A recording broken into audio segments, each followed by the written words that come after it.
Okay, so I've been exchanging some messages with a couple different people on some of the forums I'm on, some of the firearms forums I'm on.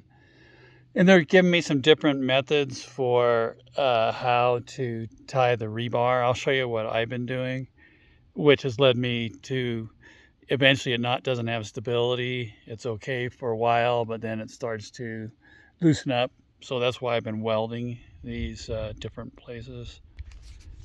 And what I've been doing when I was shown was to have these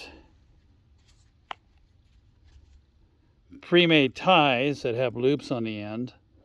And what I do is I will take and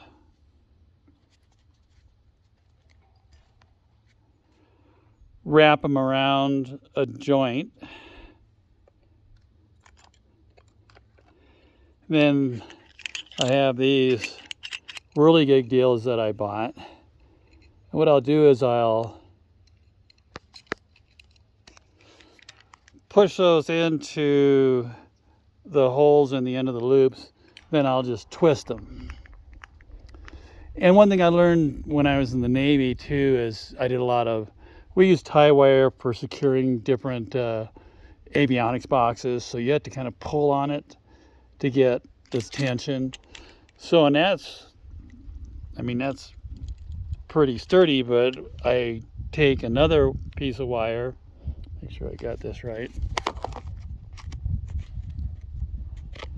and I'll cross over,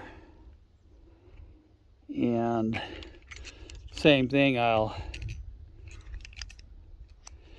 get my tying tool in and I'll pull while I'm doing that.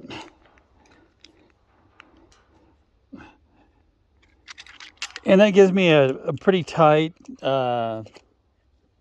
union, and I can stand on it, I can walk on it. But what happens after a while is these wires will stretch and get loose, and then they don't hold, and they'll sag usually.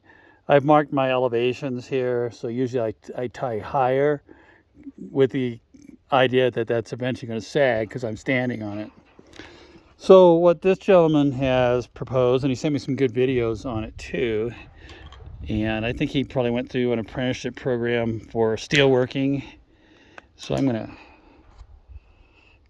cut these, and he has a couple different methods for doing this. And what he was taught in his apprenticeship was to take, what did I do with that spool of tie wire? Oh, there it is.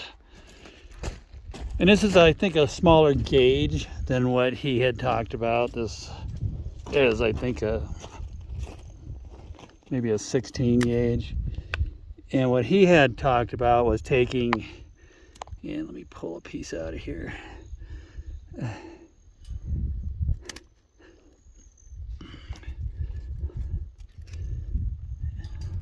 I'm going to take probably more than what I need. And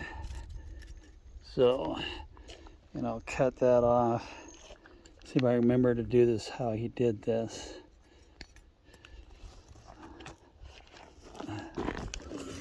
There's my wire.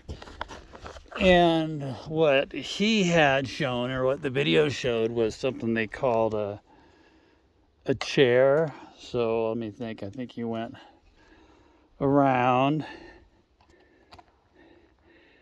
and then you're going looping over, and then you're doing your tie. And for this, use Kleins, and I have somewhere in my toolkit. Oh, here they are. The Kleins that he was talking about, they actually have like a little flip out on the grip here to give you a little extra pull. So, and this is similar to what I did in the Navy, is I pull that out and then cut it off. He just cut one leg off, or the video showed just one leg being cut off, but I think that was called a figure 8. And that also gives you a pretty pretty sturdy tying. But another method he showed in the video was it's called I think a figure 8 with a loop. So let me get another piece of tie wire here.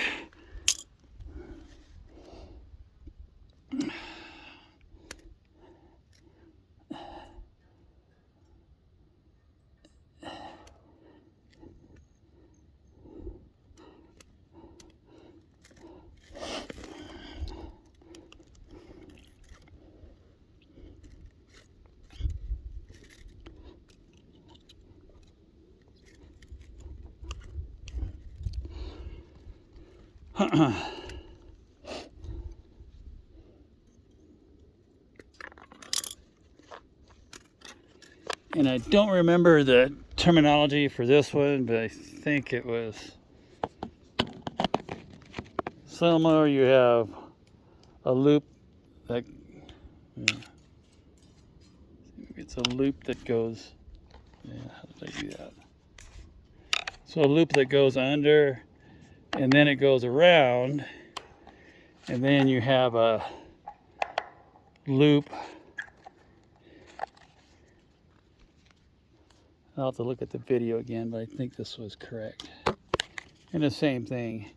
I actually have wire tying pliers for doing this kind of work. But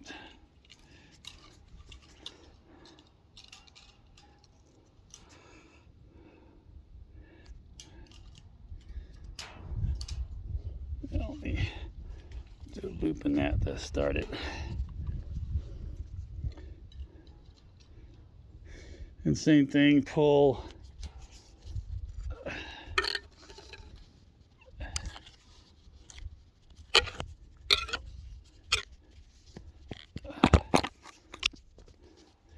Make your tie and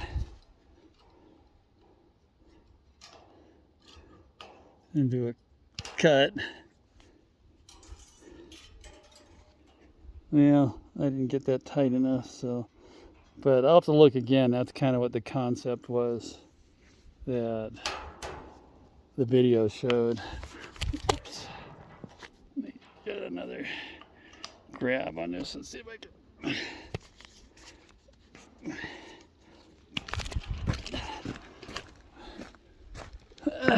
So.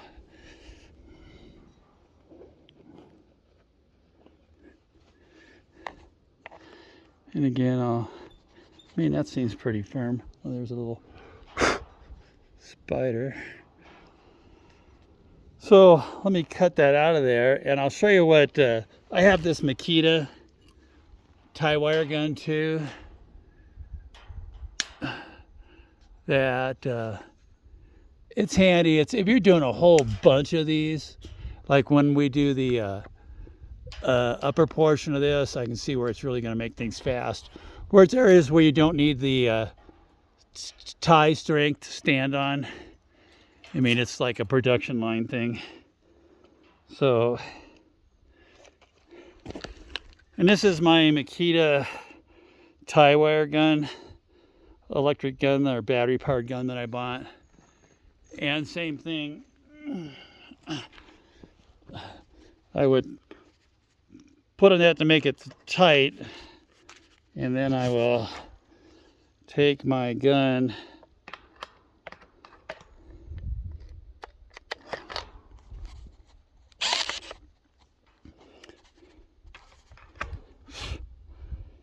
and it's not really a figure 8.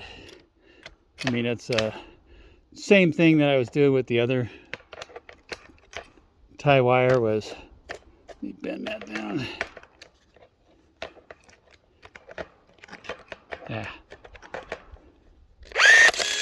Yeah, didn't like that. Pull that out of there.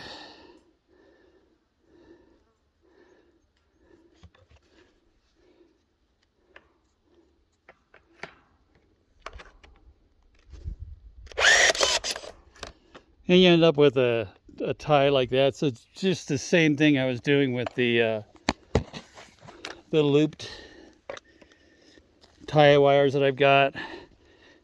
and that's pretty sturdy. But I'm pretty much committed now at this point to welding these. And let me go back over here. Really doesn't take that long to do.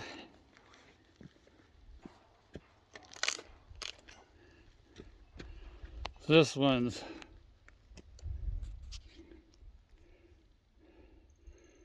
welded, and I mean that's really sturdy.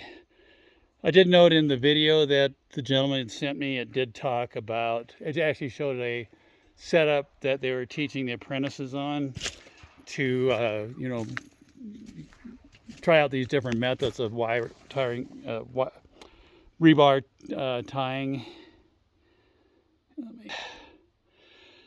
And on those, it was all welded together as a welded cage, which I understand that that's something, a training tool. And so I've done 3 apprenticeships. I did a journeyman meter apprenticeship, and I did 2 different system operator or power system dispatcher apprenticeships.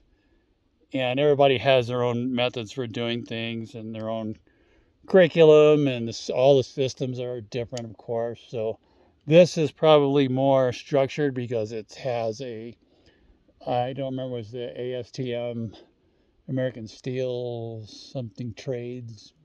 I don't remember what that means. Or I think the other one was